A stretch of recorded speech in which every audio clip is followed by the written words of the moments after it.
محمد وعلى آل سيدنا محمد وبارك وسلم. اللهم صل على سيدنا محمد وعلى آل سيدنا محمد وبارك وسلم. اللهم صل على سيدنا محمد وعلى آل سيدنا محمد وبارك وسلم. میرے بھائیوں، ہم سب کے سب اللہ کے محبوب صلی اللہ علیہ وسلم کے ساتھی ہیں. میں حضور پاک صلی اللہ علیہ وسلم کی اس امت سے محبت کے ناطے یہاں تک پہنچا. صبح کو 4 بجے سے اٹھا ہوں، 5:30 بجے سے سفر شروع کیا اور آپ کی مسجد میں اس وقت کنٹینیو چلتے چلتے پہنچا. کہاں سے؟ ہندوستان کے کنارہ، گجرات سے.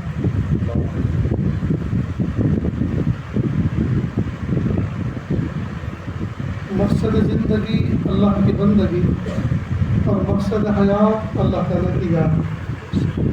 نہ ہم اپنی مرضی سے اس دنیا میں آئے اور نہ اپنی مرضی سے اس دنیا سے جائیں گے. اللہ پاک نے حکم فرمایا تو آگے، اور اللہ تعالیٰ حکم فرمائیں گے تو چلے جائیں گے.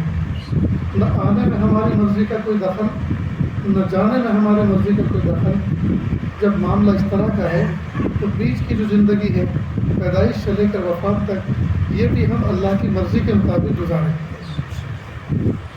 شاعر مشرق علامہ اقبال رحمۃ اللہ علیہ نے عجیب شعر کہا: یادداری کے وقت زیادہ نہ تو ہم خندہ بدن میں تو دنیا. انسان تجھے کچھ یاد بھی ہے جب تو دنیا میں آیا تھا، جب دنیا میں پیدا ہوا تھا، ماں کے پیٹ سے باہر آیا تھا، تو تیری آمد پر ساری کی ساری دنیا خوش ہو رہی تھی، ہنس رہی تھی، اور تو روتا ہوا ماں کے پیٹ سے آیا تھا. این چنا عزیز کے وقت رفتر تو ہم گریاں بودن و تو خندہ. اب تو اللہ کی محبت کا ایسا وقت گزار، اللہ کی محبت کا ایسا وقت گزار کہ جب دنیا سے تیرا جنازہ اٹھے تو تیرے لبوں پر مسکراہٹ ہو، سب لوگ رو رہے. دوستو، یہ کہنا تو آسان ہے، لیکن اس کے لیے پوری زندگی محنت کا میدان ہے. ایمان کا سنبھالنا اور ایمان کا بچانا یہ انتہائی اہم کام ہے ہم سب کے لیے. سب سے پہلے تو ہمیں اس بات پر اللہ کا شکر ادا کرنا چاہیے کہ جس دن میں اور آپ پیدا ہوئے تھے، اسی دن، اسی لمحہ، اسی گھڑی. اس کو بند کرو، یہ مائک ہوا لینا ہوتا یہ ہے کہ اس کی ایمپیئر زیادہ ہوتے ہیں تو مائک کو ٹچ کرتا ہے. جس دن میں اور آپ پیدا ہوئے تھے، اسی دن، اسی گھڑی، اسی لمحے نہ جانے کتنی مخلوق پیدا ہوئی. مچھر پیدا ہوئے، چیونٹیاں پیدا ہوئیں، سانپ اور بچھو پیدا ہوئے، نالی کے کیڑے پیدا ہوئے، کتے، بلی اور خنزیر پیدا ہوئے. اللہ چاہتے تو ہمیں بھی کسی مخلوق میں پیدا کر سکتے ہیں، لیکن اللہ کا کتنا بڑا کرم احسان کہ اللہ پاک نے مجھے اور آپ کو اشرف المخلوق کو پیدا کیا. اور جس دن میں اور آپ پیدا ہوئے تھے، اسی دن، اسی لمحے، اسی گھڑی نہ جانے کتنے ہزار بچے پیدا ہوئے دنیا میں. جی، امریکہ کے اندر عیسائیوں کے ہاں عیسائی ماں کی گود میں پیدا ہوئے، اسرائیل کے اندر یہودیوں کے ہاں یہودی ماں کی گود میں پیدا ہوئے، مشرکوں کے ہاں پیدا ہوئے. اللہ پاک نے مجھے اور آپ کو ایسی گود میں جنم دیا جو ماں بچپن سے کلمہ پڑھتی تھی. ماں ہی نہیں بلکہ ہماری ماں کی ماں بھی کلمہ پڑھتی تھی. یہ کتنا بڑا کرم اور احسان ہے. بن مانگے اللہ پاک نے یہ دولت دی. یہ اتنی عظیم دولت ہے، اگر سجدے میں سر رکھ کر قیامت تک سر نہ اٹھایا جائے، اس نعمت کا ہم شکر ادا نہیں کر سکتے. اب اللہ پاک نے مومن ماں کی گود میں پیدا تو فرما دیا، اور ہم بالغ بھی ہو گئے، مکلف بھی ہو گئے. اب اس کلمے کو سنبھالنا وقت آخر تک، یعنی ماں کی گود سے لے کر گور تک، گور فارسی زبان میں کہتے ہیں قبر کو، جی، ماں کی گود سے لے کے گور تک، اب اس کو سنبھالنا یہ ہماری ذمہ داری. اللہ پاک نے بن مانگے ہمیں ایمان عطا فرمایا، اہل ایمان کے گھر میں جنم دیا. اب مکلف ہونے کے بعد اب اس کی کیفیات کو، اس کے تقاضوں کو سنبھالنا یہ ہم سب کی ذمہ داری ہے. یہ کوئی معمولی دولت نہیں ہے ایمان. اسی پر اللہ تعالیٰ، یہی سکہ رائج الوقت ہے. اللہ تعالیٰ کے یہاں اگر کوئی سکہ چلنے والا ہے تو وہ ایمان کا ہے، اور اس کا سنبھالنا کتنا ضروری ہے. آپ لوگوں نے بہت سے ٹرین میں سفر کیا ہوگا، ریل گاڑی میں. ریل گاڑی میں 2 آدمی اگر سفر کریں اور ایک آدمی اپنے دونوں ساتھیوں کا ٹکٹ لے لے، دوسرا ساتھی کہے کہ وہ ٹکٹ لے لیا، ریلوے کمپنی کو ہم نے پیسے پہنچا دیے، مفت میں ہم سفر نہیں کر رہے، سیٹ پر بیٹھنے کا ہم نے کرایہ جمع کرا دیا، اب اس ٹکٹ کو پھینک دو. کہ نہیں، جب ہم بیٹھیں گے تو ٹی ٹی چیک کرنے کے لیے آئے گا، تو اس وقت اس کا ہونا ضروری ہے، ورنہ ہم غیر قانونی سمجھے جائیں گے، ہمیں جرمانہ دینا پڑے گا. وہ چپ کر کے بیٹھ گیا. تھوڑی دیر کے بعد ٹرین چلی اور چیکر آیا، اس نے کہا ٹکٹ دکھا، اس نے رائٹ کیا اور چلا گیا. اب ساتھی نے کہا اب پھینک دو. کہ نہیں، اسپیشل چیکنگ بھی بیچ میں آتی رہتی ہے، اگر انہوں نے مطالبہ کیا اور ٹکٹ نہ شو کر سکے، ہم نہ دکھا سکے، تو ہمارے اوپر بہت بڑا جرمانہ فرق کرتے ہیں. تھوڑی دیر کے بعد اسپیشل چیکر آیا، اس نے چیک کیا، اس نے بھی اوکے کیا، چلا گیا. کہا آپ پھینک دو. کہ نہیں، جب ہم فائنل ڈیسٹینیشن پہ اتریں گے، مثلا جموں سے دلی جانا ہے یا جموں سے بمبئی جانا ہے، جب وہاں اتریں گے تو وہاں سے گیٹ پار کرنے کے لیے وہاں بھی چیکر کھڑا رہتا ہے، وہ چیک کرتا ہے. اگر ہم اس کو نہ دکھا سکے تو ہمیں جہاں سے ٹرین چلی ہے اور جہاں تک پہنچی ہے وہاں تک کا فائن لگے گا. واقعی جب اترا تو دیکھا کہ وہاں چیکر کھڑا ہوا ہے، سب کی چیک کر رہا ہے ٹکٹ، تو چیک کیا، اس کو پار کر دیا. تو جس طرح سے دنیا کے سفر میں ابتدائی سفر سے لے کر انتہائی سفر تک ٹکٹ کا پاس میں ہونا ضروری ہے، ٹھیک اسی طرح زندگی کے سفر میں بلوغت سے لے کر وفات تک ایمان کا پاس میں ہونا ضروری ہے. اگر یہ ایمان ایک لمحے کے لیے بھی ہٹا اور اسی وقت موت واقع ہو گئی تو خطرہ ہے اس بات کا کہیں کفر پہ خاتمہ نہ ہو. اس لیے جو بندہ چوری کرتا ہے، جو بندہ زنا کرتا ہے، جو بندہ نشے کی چیز استعمال کرتا ہے، حدیث پاک میں ہے کہ جس وقت وہ یہ محرمات کا ارتکاب کرتا ہے اس وقت اس کا ایمان نکل چکا ہوتا ہے. اس کے مطلب اگر اسی وقت موت آ گئی، موت کا فرشتہ آ گیا تو خاتمہ کفر پہ ہو سکتا ہے، کسی پہلو پہ ہو سکتا ہے، اس لیے کہ ایمان تو نکل چکا ہے. اللہ ہم سب کی حفاظت فرمائے. تو دوستو، یہ دولت جو اللہ پاک نے بن مانگے ہمیں عطا فرمائی ہے، ہمیں اس کی قدر کرنی چاہیے، اللہ کا شکر ادا کرنا چاہیے، اور ایمان کے جو تقاضے ہیں ان تقاضوں پر ہم عمل کریں. قرآن پاک میں اللہ پاک فرماتے ہیں یا ایھا الذین آمنوا ادخلوا فی السلم کافہ، اے ایمان والو اسلام میں پورے داخل ہو جاؤ. خطاب کس سے ہے؟ ایمان والوں سے ہے.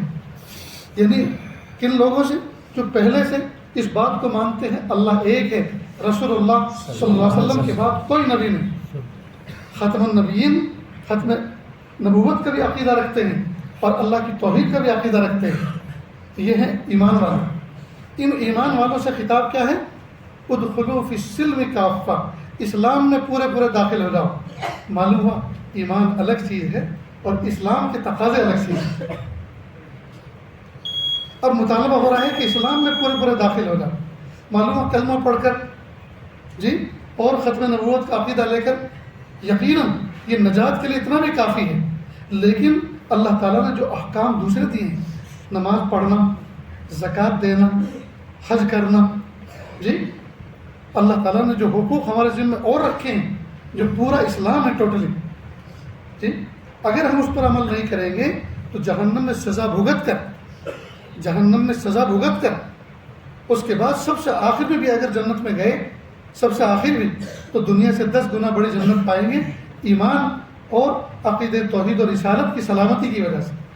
لیکن بہرحال جہنم میں جانا تو پڑا نا. کیوں؟ اس لیے کہ اسلام کے احکام پر پورا عمل نہیں کیا. تو دوستو، اسلام کے احکام پر پورا عمل کرنے کے لیے ہمیں چاہیے کہ ہم اللہ تعالیٰ سے دعا بھی کریں، اس کی کوشش بھی کریں، علماء صلاحہ کی مجلسوں میں بیٹھیں، اس لیے کہ نہ جانے کتنے بزرگان دین اور کتنے علماء صلاحہ ایسی درد کے ساتھ بات کہتے ہیں کہ وہ بات ان کے دل سے نکلتی ہے اور ہمارے دل پہ پڑتی ہے اور زندگی بدلنے کا فیصلہ ہو جاتا ہے. پڑوسی ملک کا واقعہ ہے، میں اکثر سنایا کرتا ہوں نوجوان بچوں کے لیے. ایک چرسی تھا، چرس پیا کرتا تھا. اس نے اپنے دوست سے کہا یار کچھ پیسے دے دے، چرس پینا ہے.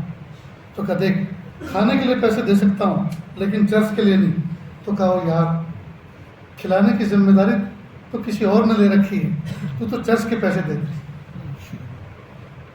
ایسا لگتا ہے بڑا سمجھدار تھا، اور اللہ پاک نے کھلانے کی ذمہ داری لی.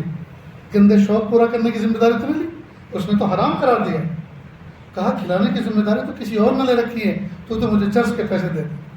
کب اس نے اس انداز سے کہا کہ میں مجبور ہو گیا، میں نے اسے پیسے دے دیے. میں نے دے تو دیے، اور وہ تیز تیز قدم چلنے لگا ایک طرف کو، لیکن میں نے سوچا کہ دیکھو یہ جاتا کدھر ہے اور کرتا کیا ہے. اب وہ تیز تیز قدم سے جا رہا تھا، راستے میں کسی جگہ فنکشن ہال تھا، شادی خانہ. ایک طرف بیچ میں سے راستہ گزارا تھا، ایک طرف مردوں کا پروگرام تھا، ایک طرف عورتوں کا تھا.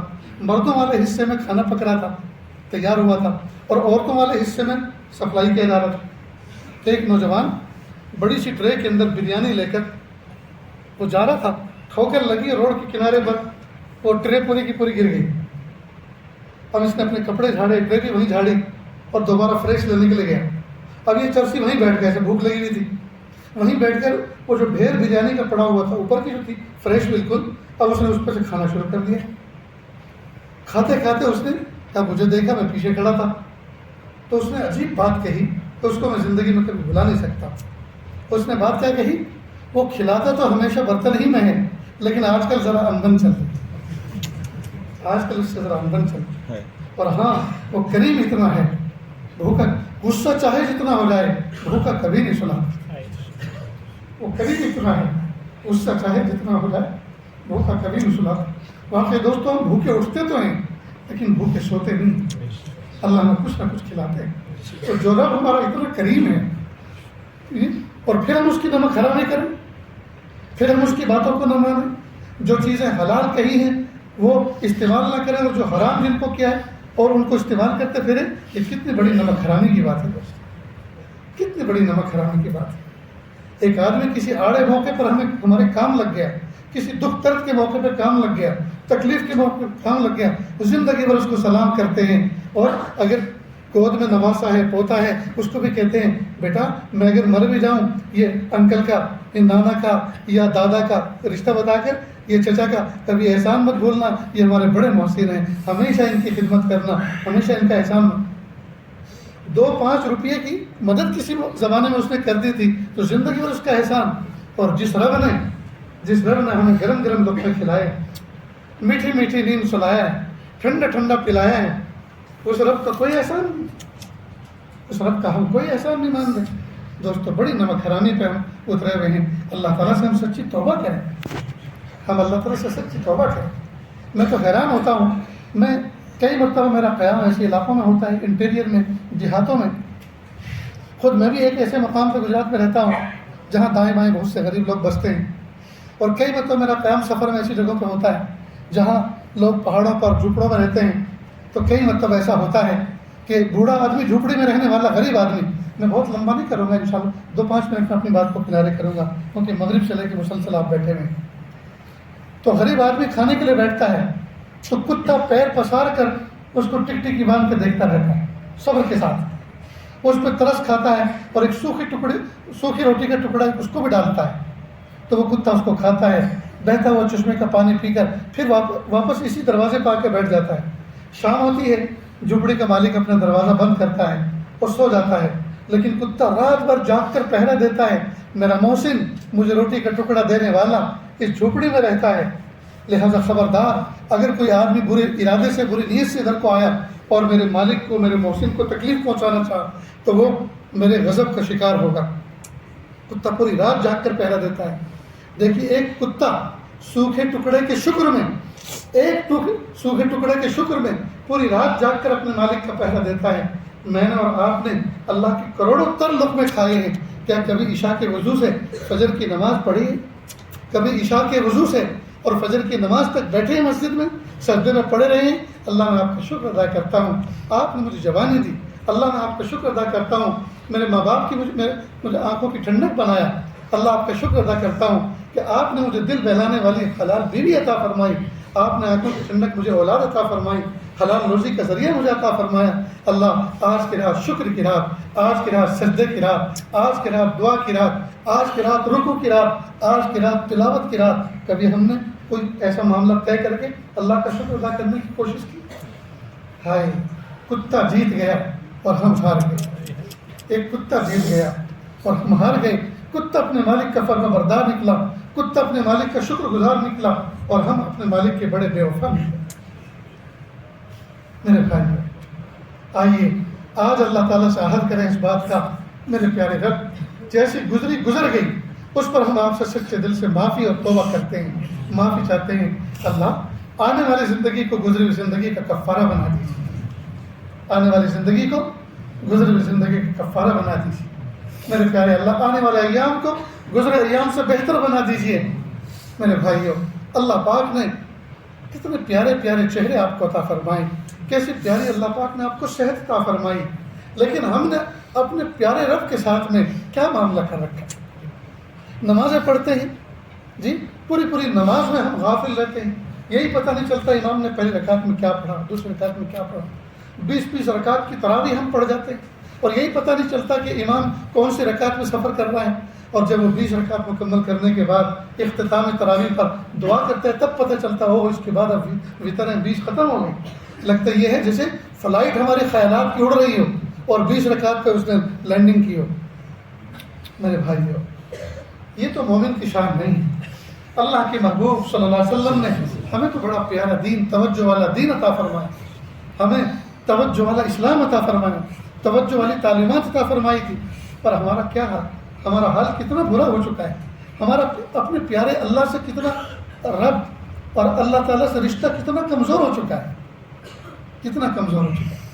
میرے بھائیوں اپنے اللہ سے تجدید کلمہ کر کے دوبارہ کلمہ پڑھ کر اپنے رب سے مضبوط رشتہ بنائیں اور اللہ سے کہیں میرے پیارے اللہ آج تک جیسی میں نے زندگی گزاری ویسی گزار لی، آج کے بعد میں ویسی زندگی گزاروں گا جیسی گزارنا آپ کو پسند ہے۔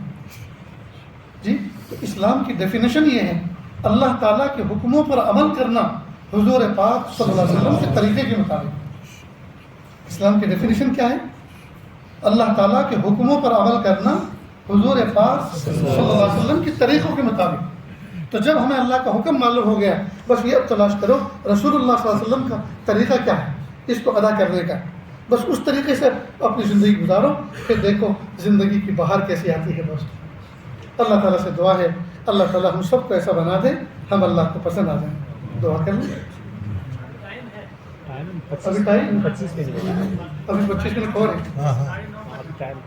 ایک مرتبہ اللہ رب العزت نے اللہ کے محبوب صلی اللہ علیہ وسلم نے حضرت معاذ بن جبل رضی اللہ عنہ کا ہاتھ پکڑا اور کہا اے معاذ مجھے تم سے محبت ہے،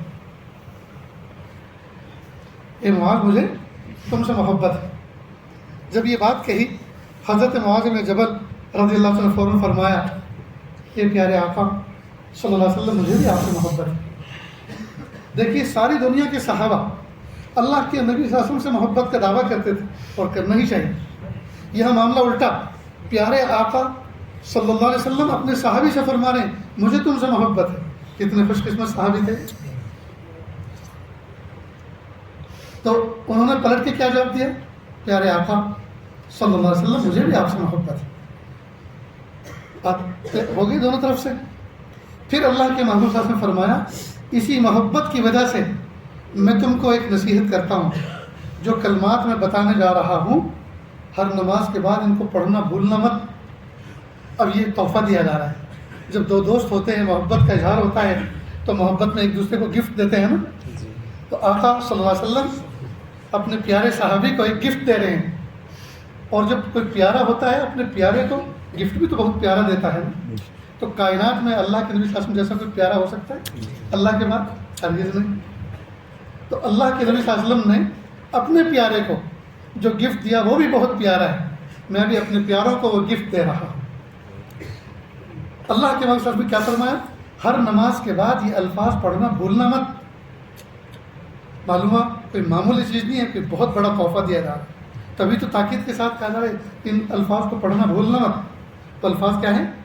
اللہم اعنی علی ذکرک وشکرک وحسن عبادتک، تین الفاظ، اللہم اعنی علی ذکرک وشکرک وحسن عبادتک۔ یا اللہ میری مدد فرمائیے، میری مدد فرمائیے کہ میں آپ کا ذکر کروں، یعنی آپ پیارے اللہ مجھے توفیق دیجیے اس بات کی، اور میری مدد فرمائیے کہ میں آپ کا ذکر کیا کروں۔ اللہم اعنی علی ذکرک، اور ذکر سے مراد لمیٹیڈ ذکر نہیں کہ میں ایک تسبیح پڑھوں، 2 تسبیح پڑھوں، 3 تسبیح پڑھوں۔ میرے ایک استاذ تھے انتقال فرما گئے، سادات میں سے تھے، اوریجنل اللہ کے محبوب صلی اللہ علیہ وسلم کی نسب سے تھے، حضرت مولانا سید ذوالفقار صاحب رحمۃ اللہ علیہ جو نرور MP کے تھے، مستند سادات میں سے تھے۔ انہوں نے اپنے شیخ کو لکھا، حضرت جو تسبیح آپ نے مجھے پڑھنے کو بتائی ہے میں وہ پڑھتا تو ہوں، اور جتنی تعداد میں بتائی ہے اس سے کچھ زیادہ ہی کرتا ہوں، لیکن میں اس کو تسبیح پہ نہیں گنتا، اس لیے مجھے غیرت آتی ہے جس اللہ نے مجھے انگنت نعمتیں عطا فرمائی ہیں میں اس کو گن گن کے یاد کروں، جس اللہ نے مجھے بے شمار نعمتیں عطا فرمائی ہیں میں اس کو شمار کر کر کے یاد کروں، مجھے غیرت آتی ہے۔ ان کے شیخ نے کہا کہ یہ حال آپ کا مبارک ہو، اور آپ جس طرح سے کرتے ہیں ایسے ہی کرتے رہیں۔ تو اللہ تعالیٰ سے یہ نہیں کہا جا رہا کہ اللہ 100 مرتبہ تسبیح پڑھنے یا 1200 مرتبہ پڑھنے کی مجھے توفیق عطا فرمائی، یہ نہیں کہا، بلکہ کہا اللہم اعنی علی ذکرک، پیارے آقا پیارے اللہ مجھے آپ توفیق دیجئے کہ میں آپ کا ذکر کیا کروں، آپ کے ذکر پہ مجھے توفیق دیجئے۔ اور ذکر کہتے ہیں یاد کو، ذکر کہتے ہیں تذکر کو، ذکر کہتے ہیں یاد کو۔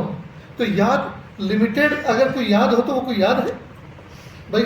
مجنو اگر لیلا سے ہی کہے میں تمہیں 100 مرتبہ یاد کرتا ہوں، میں تمہیں بہت یاد کرتا ہوں، تو وہ پوچھے کتنی تعداد یاد کرتے ہو کہ 313 مرتبہ یاد کرتا ہوں، تو سینڈل نکال کے مارے گی کہ نہیں؟ کسی کتنا ہی یاد کرتا ہے؟ مجھ سے تو کوئی ان لمیٹیڈ محبت کرے تب اس کو میں محبت کہوں گی، ان لمیٹیڈ مجھے کوئی یاد کرے تب میں اس کو محبت کروں گی۔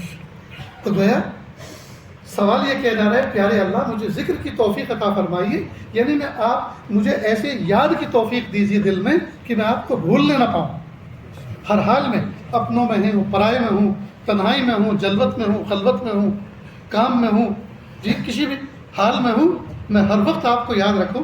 اللہم اعنی علی ذکرک، یا اللہ مجھے اپنی یاد کی توفیق دیجیے۔ اب اگر کسی کو ہر لمحے اللہ کی یاد کی توفیق ملنا ہے، اس سے بڑا اللہ کا کوئی ولی ہو سکتا ہے؟ اللہم اعنی علی ذکرک و شکرک، اور اللہ آپ مجھے اپنی نعمتوں پہ شکر کی توفیق عطا فرمائیں۔ میں اس بچے سے کہوں کہ بیٹا آپ میرا شکریہ ادا کریں، وہ کہے گا ہم نے زندگی میں آپ کو پہلی بار دیکھا، آپ نے ہمیں کوئی گفٹ نہیں دیا، کوئی ہدیہ نہیں دیا، کوئی تحفہ نہیں دیا، اپنے گھر کبھی بلایا نہیں، کبھی چائے نہیں پلائی، کبھی کوئی دعوت نہیں کی، کس بات کا شکریہ ادا کروں؟ معلوم شکریہ جو ہے سامنے کوئی نعمت چاہتا ہے، شکریہ کسی نعمت پر ادا کیا جاتا ہے۔ تو جب یہ بندہ کہہ رہا ہے اللہ سے کہ اللہ مجھے اپنی نعمتوں پہ شکر کی توفیق عطا فرما، تو در پردہ یہ بھی سوال کر رہے ہیں اللہ نعمتوں میں رکھیے اور مجھے اس پر شکر کی توفیق دیجیے، تبھی تو میں شکر کروں گا۔ تو گیا نعمتیں بھی اللہ سے مانگ رہا ہے در پردہ۔ اللہم اعنی علی ذکرک و شکرک، اللہ میری مدد فرمائیے کہ میں آپ کی یاد ہمیشہ کروں اور آپ کی نعمتوں پہ شکر ادا کیا کروں۔ وحسن عبادتک، اور پیارے اللہ آپ مجھے جب بھی آپ کسی عبادت کا موقع عطا فرمائیں تو اس کو احسن طریقے سے ادا کیا کروں۔ تلاوت کی توفیق دیں تو شاندار جھوم جھوم کے میں تلاوت کروں، نماز کی توفیق دیں تو ٹوٹ کر اور ڈوب کر میں نماز پڑھوں، تلاوت کی توفیق دیں، ذکر کی توفیق دیں، محبتوں کے ساتھ عظمتوں کے ساتھ میں آپ کو پکاروں۔ جی اب یہ جو آخری جملہ ہے وحسن عبادتک، ذرا اس کو سمجھیں، ایک ہے کام کا کرنا اور دوسرا ہے اس کو اچھا کرنا، دونوں میں فرق ہے نا۔ آپ نے کسی کی دعوت کی، کسی وازوان والے کو بلایا کہ بھائی کچھ مہمان آ رہے ہیں، کچھ بریانی بنا، آپ نے گوشت دیا 1 گلاس، چاول دیے 1 گلاس، مرچ مسالے لا کر دیے 1 گلاس، لیکن وازوان بنانے والا جو طباخ تھا وہ تھا 20 گلاس، جی اس سے چیزیں تو دی لا کر 1 گلاس، اور بنانے والا تھا بھٹیارا 20 گلاس، تو وہ بریانی نہیں بنائے گا، تو درمیانی بنا دے گا، بریانی اس سے نہیں بنے گی، درمیانی بن جائے گی۔ جی تو ہم عبادتیں تو کر رہے ہیں لیکن احسن طریقے سے نہیں کر رہے، تو سوال کر رہا ہے بندہ اللہ سے۔ حضرت پیارے آقا صلی اللہ علیہ وسلم نے حضرت معاذ بن جبل رضی اللہ عنہ کو نصیحت فرمائی کہ اس میں آپ یہ بھی مانگو کہ اللہ جب بھی میں عبادت کروں تو احسن طریقے سے عبادت کروں، مجھ سے اچھے انداز سے عبادت کی مجھے توفیق دیجیے۔ اب کوئی آدمی ہر وقت اللہ کی یاد میں رہتا ہو، ہر وقت نعمتوں میں رہتا ہو، اس پر شکر ادا کرتا ہو، اور جب بھی کوئی عبادت کرتا ہو احسن طریقے سے ادا کرتا ہو، اس سے بڑا بھی بادشاہ کی دنیا میں ہو سکتا ہے؟ تو آقا صلی اللہ علیہ وسلم نے کتنی پربہار دعا بتلائی حضرت معاذ بن جبل رضی اللہ عنہ کو، جو اللہ پاک نے ہم تک پہنچائی حضرت معاذ بن جبل رضی اللہ عنہ کے ذریعے سے۔ تو دوستو الحمدللہ جب سے میں نے حدیث پاک میں دعا پڑھی ہے، سفر ہو یا حضر، چاہے کوئی جنازہ رکھا ہو، چاہے شادی میں کہیں مدعو ہو، کہیں بیان میں مدعو ہو، یعنی چاہے غم ہو چاہے خوشی ہو، ہر حال میں نماز پڑھنے کے بعد اس دعا کے پڑھے بغیر میں مصلی نہیں چھوڑتا الحمدللہ، اور اپنے بچوں سے بھی پڑھواتا ہوں۔ اس لیے آج سے آپ بھی ارادہ کر لیں کہ انشاءاللہ ہر نماز کے بعد اس کا اہتمام کریں گے۔ اللہم اعنی علی ذکرک و شکرک و حسن عبادتک۔ 3 جملے ہیں دوستو، ہر نماز کے بعد ادا کرنے ہیں۔ اللہ پاک اب ہمیں اپنی آنکھوں سے دکھائیں گے کہ اللہ پاک اس پہ کیا عطا فرمایا کریں، کریں گے نا انشاءاللہ۔ اللہ عمل کی توفیق عطا فرمائے۔ اب دعا کریں۔